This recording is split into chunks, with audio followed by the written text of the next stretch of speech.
எல்லோருக்கும் வணக்கம். நான் கிராண்ட்மா பேசுறேன்.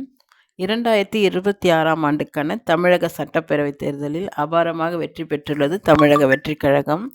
தமிழக வெற்றிக் கழகத்தின் தலைவரும் நடிகருமான திரு விஜய் அவர்களுக்கும், தமிழக வெற்றிக் கழகம் வெற்றி பெறுவதற்காக கடுமையாக உழைத்த விஜய் அவர்களின் ரசிகர்களுக்கும் மனமார்ந்த வாழ்த்துக்களை தெரிவித்துக் கொள்கிறோம் கிராண்ட்மா சேனல் சார்பாக. விஜய் அவர்களுடைய இந்த வெற்றியை நிறைய பேர் சொல்றாங்க, நாங்க யாருமே எதிர்பார்க்கல. இந்த அளவுக்கு விஜய் ஜெயிப்பார்ன்னு நாங்க எதிர்பார்க்கலன்னு சொல்றாங்க. நான் என்ன சொல்றேன்னாக்கா, கண்டிப்பா நம்மலாம் எதிர்பார்த்தது தான். எதுக்காக அப்படி சொல்றேன்னா, அவர் எங்க போனாலும் அவர பார்க்கறதுக்கு அவ்ளோ கூட்டம் வரும். அந்த கூட்டம்லாம் ஓட்டா மாறிடுமான்னு கேட்பாங்க. ஆனா ஓட்டு போடாதவங்க அந்த அளவுக்கு கஷ்டப்பட்டு விஜய் பார்க்கணும், கொஞ்ச நேரத்துக்கு பார்க்கணுன்றதுக்காக அந்த அளவுக்கு கஷ்டப்பட்டு முண்டி அடிச்சுக்கிட்டு விஜய் பார்க்க வரமாட்டாங்க. அது ஓட்டு போடுற கூட்டங்கிறதுனால தான் விஜய் பார்க்கறதுக்கு அவ்வளோ கஷ்டத்தையும் தாங்கிக்கிட்டு அவர் ஒரே ஒரு முறை பார்க்க மாட்டோமா அப்படின்னு அந்த கூட்டத்தில் முண்டி அடிச்சுட்டு ஓடி வருவாங்க. அதுலேருந்தே நமக்கு எல்லாருக்கும் புரிஞ்சிருக்கும், கண்டிப்பாக வர கூட்டம் எல்லாம் விஜய்க்கு ஓட்டு போடுவாங்கன்னு. நமது வெற்றியை நாளை சரித்திரம் சொல்லும், இப்படை தோற்கின் எப்படை வெல்லும் அப்படின்னு புரட்சி தலைவர் அவர்கள் பாடியிருப்பார். அது விஜய் அவர்களுக்கு ரொம்ப பொருத்தமாக இருக்குது. ஏன்னா அவர் சரித்திரம் படைச்சிருக்காரு. தனி ஒருவனால் விளையாட்டில் ஜெயிக்கலாம், ஓட்டப்பந்தயத்தில் ஜெயிக்கலாம், செஸ் ஆடுறதுல ஜெயிக்கலாம், கேரம் போர்டில் ஜெயிக்கலாம், இதெல்லாம் தனி ஆளாக இருந்து ஜெயிக்கலாம். ஆனால் அரசியலில் தனி ஒருவனால் ஜெயிக்க முடியுமா அப்படின்னு பல பேர்களுக்கு சந்தேகம் இருந்துச்சு. அந்த சந்தேகத்தெல்லாம் தீர்த்து வச்சிருக்கார் விஜய் அவர்கள். அவர் தனி ஒருவராக இருந்து தான் இவ்வளோ ஓட்டு வாங்கியிருக்காரு. உதாரணத்துக்கு சொல்லணுன்னா, அவருடைய வேட்பாளர்கள் எல்லாருமே யாருக்குமே தெரியாதவங்க தான். இவர் பெருசாக அவங்கள அறிமுகப்படுத்தக்கூட இல்லை. இவ்வளோ ஓட்டும் வந்தது யாருக்காகனா, அந்த விஜய் என்ற ஒரு தனி மனிதனுக்காக தான். விஜய் அவர்களுடைய வெற்றியை தமிழக மக்கள் எப்படி பார்க்குறாங்கன்னா, பெரிய ஆபத்திலிருந்து தமிழக மக்களை விஜய் காப்பாற்றியிருக்கார் அப்படி தான் பார்க்குறாங்க. ஏன்னா திமுகங்கிற அந்த ஆட்சியில் தமிழக மக்கள் ரொம்ப கஷ்டத்தை அனுபவிச்சிட்டாங்க, ரொம்ப வேதனை அனுபவிச்சிட்டாங்க. ரொம்ப ரொம்ப கஷ்டத்தை தான் அந்த கட்சி தமிழக மக்களுக்கு கொடுத்தாங்க. அந்த கட்சிக்கிட்ட இருந்து தமிழக மக்களை விஜய் அவர்கள் காப்பாற்றியிருக்கார் அப்படி தான் தமிழக மக்கள் நினைக்கிறாங்க. விஜய் அவர்களுக்கு மெஜாரிட்டி கிடைக்காதான் கொஞ்சம் வருத்தமாக இருக்குது. கிட்ட நெருங்கிட்டார். ஒரு 10 தொகுதி அளவுக்கு அவருக்கு கிடைக்காம போயிடுச்சு. அதுவும் வந்திருந்தா இன்னும் நல்லா இருந்திருக்கும். இப்போ கூட்டணியை அவர் கூட்டணி கூட பேச வேண்டிய நிலைமை ஆயிடுச்சு. எப்படி இருந்தாலும் விஜய் அவர்கள் சிறப்பான ஆட்சி கொடுப்பார் நம்புவோம். கண்டிப்பாக அவருடைய முதல் கையெழுத்து பெண்களுக்கும் குழந்தைகளுக்கும் பாதுகாப்புக்காக அவருடைய கையெழுத்து முதல் இருக்கணும் அப்படின்னு எல்லா பெண்களும் ஆசைப்படுறாங்க.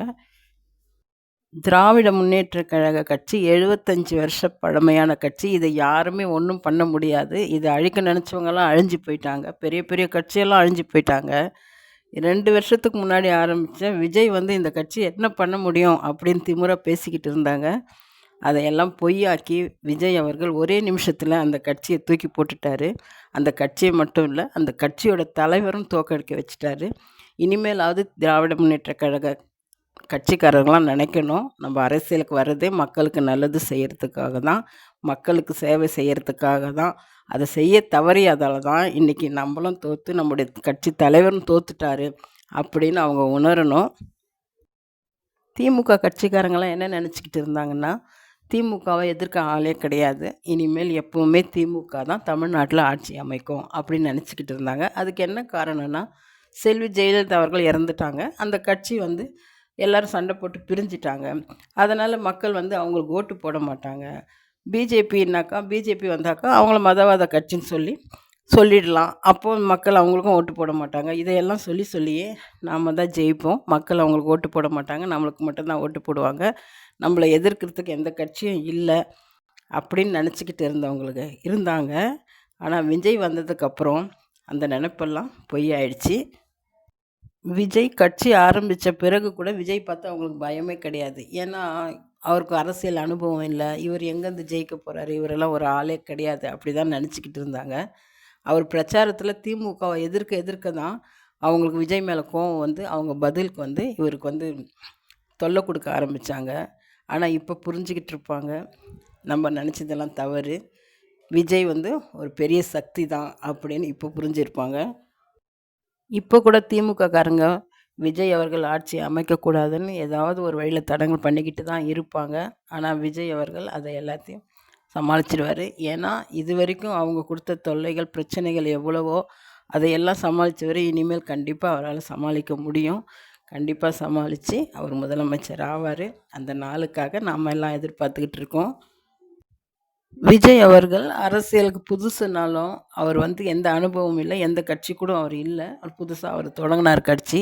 இருந்தாலும் இப்போதைய அரசியலில் எப்படி நம்ம ஜெயிக்கணும்னு அவர் நல்லா தெரிஞ்சு வச்சுக்கிட்டு அதுக்கேற்ற மாதிரி அவர் நடைமுறைப்படுத்தினார்.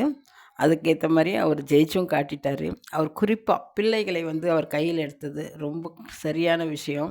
அவர் பரிசு கொடுக்கும்போதே +2 10th பசங்களுக்கெல்லாம் பரிசு கொடுக்கும்போதே சொல்லுவார். அவர் அப்பா அம்மா கிட்ட சொல்லுங்கள், ஓட்டுக்கு காசு வாங்க வேண்டான்னு சொல்லுங்கள் அப்படின்னு சொல்லுவார். அவர் நல்ல விஷயத்த தான் சொன்னார். இப்போவும் அப்பா அம்மா கிட்ட சொல்லி ஓட்டு போடுங்கன்னு சொன்னார். அது பெரிய தவறெல்லாம் கிடையாது. பசங்களை தூண்டி விடுறாருன்னுலாம் சொல்கிறாங்க. வேறு எதுவும் கிடைக்கல விஜய் பற்றி குறை சொல்கிறதுக்கு. அதனால் இப்படி சொல்லிக்கிட்டு இருந்தாங்க. ஆனால் இன்றைக்கி அவருடைய வெற்றியை பார்த்து எல்லோரும் மலைச்சி போய் நிற்கிறாங்க. எங்களுடைய தொகுதி சென்னையில் இருக்கிற சைதாப்பேட் தான். அந்த தொகுதியில் யார் விஜயோட வேட்பாளர் யாருன்னு இங்கே இருக்கிறவங்களுக்கு யாருக்கும் தெரியாது. ஏன்னா அவங்க ஓட்டு கேட்கவும் இல்லை, அவங்க பெருசாக பிரச்சாரம் பண்ணவும் இல்லை. யார் இங்கே நிற்கிறாங்கன்னே தெரியாது. ஆனால் விசில் சின்னத்துக்கு தான் எல்லாரும் ஓட்டு போட்டிருக்காங்க. இதுதான் விஜயோட வெற்றி. சைதாப்பேட்டெல்லாம் காலங்காலமாக உதயசூரியனுக்கு தான் ஓட்டு போட்டவங்க இருக்காங்க. இங்கே கருணாநிதி இங்கே நின்று ஜெயிச்சிருக்கிறதா சொல்கிறாங்க. இதே சைதாப்பேட்டை திமுகவை தவிர வேறு யாருக்கும் ஓட்டு போட மாட்டாங்க. ஆனால் அப்படி இருக்கிற இந்த தொகுதியில் இன்றைக்கி தாவேகா வெற்றி பெற்றிருக்கு. உண்மையிலே வாழ்த்துக்கள். கிராண்ட்மா சேனல் சார்பாக மறுபடியும் தாவேகாவுக்கு நாங்கள் வாழ்த்துக்கள் சொல்லிக்கிறோம். சைதாப்பேட்டை தொகுதியில் திரு எம்ஜிஆர் அவர்கள் இருக்கும்போது சைதை துரைசாமி சைதாப்பேட்டையில் வேட்பாளராக நின்று வெற்றி பெற்றிருக்காரு. சைதாப்பேட்டையில் வெற்றி பெற்று அவர் மக்களுக்கு நிறைய நல்லது செஞ்சுருக்காரு. அவர் நிறைய நல்ல விஷயங்கள் செஞ்சுருக்காரு. இப்போ கூட ஏதாவது பிரச்சனைனா அவர் வீட்டுக்கு போய் சொன்னாக்கா அவர் அவரால் முடிஞ்ச உதவி செய்வார். ஆனால் மா சுப்பிரமணியம் அந்த அளவுக்கு செஞ்சாரா அப்படின்னா இல்லைன்னு தான் சொல்லணும். தமிழக வெற்றி கழகம் வெற்றி பெற்றிருக்கு. திரு விஜய் அவர்கள் கூடிய சீக்கிரத்தில் இன்னும் 2-3 நாளில் முதல்வர் ஆகிடுவார். எங்களை மாதிரி வயதானவர்களெல்லாம் விஜய் அவர்களை எம்ஜிஆர் மாதிரி தான் நாங்கள் நினைக்கிறோம். எம்ஜிஆர் மாதிரியே திரு விஜய் அவர்களும் ஊழல் இல்லாத ஆட்சி, மக்களுக்கு நல்லது செய்வார் நம்புகிறோம். என்னுடைய முதல் வீடியோவே நான் விஜய்க்காக தான் போட்டேன். விஜய் தான் எம்ஜிஆர் மாதிரி வருவார்னு நான் முதல் வீடியோவிலே போட்டிருக்கேன். இந்த தேர்தலில் பரிதாபத்துக்குரியவர்கள் யாருன்னா திரு சீமான் கட்சியில் இருக்கிறவங்க தான். சீமான் கூட பரிதாபத்துக்குரியவர் அல்ல. சீமான் கட்சியில் இருக்காங்க பாருங்கள் தம்பிமார்கள், அவங்க தான் பரிதாபத்துக்குரியவர்கள். ஏன்னா இவங்க தேர்தலில் இவங்களுடைய கொள்கையை மக்கள்கிட்ட சேர்க்காம விஜயை திட்டுறதுலே இருந்துட்டாங்க இவங்க. அதனால் மக்கள் யாரும் இவங்களுக்கு ஓட்டு போடலை. அதனால் மக்கள் தான் தோற்றுட்டாங்க தேர்தலில் அப்படின்னு சீமான் சொல்கிறாரு. கண்டிப்பாக மக்கள் தோக்கலை, மக்கள் ஜெயிச்சிட்டாங்க. தோற்று போனது சீமானுடைய தம்பிமார்கள் தான். சீமான் கூட தோக்கலை. ஏன்னா அவருக்கு எப்பவுமே வர வருமானம் வந்துக்கிட்டு தான் இருக்குது. சீமானை நம்பி எல்லாரும் வேட்பாளரை நின்னாங்க பார்த்தீங்களா, அவங்க தான் தோற்று போயிட்டாங்க. அவருடைய கட்சியில் இருக்கிற தம்பிமார்கள் தோற்றுட்டாங்க. இதுதான் உண்மை. பிடிச்சிருந்தா லைக் பண்ணுங்கள், மறக்காமல் சப்ஸ்கிரைப் பண்ணுங்கள். நன்றி, வணக்கம்.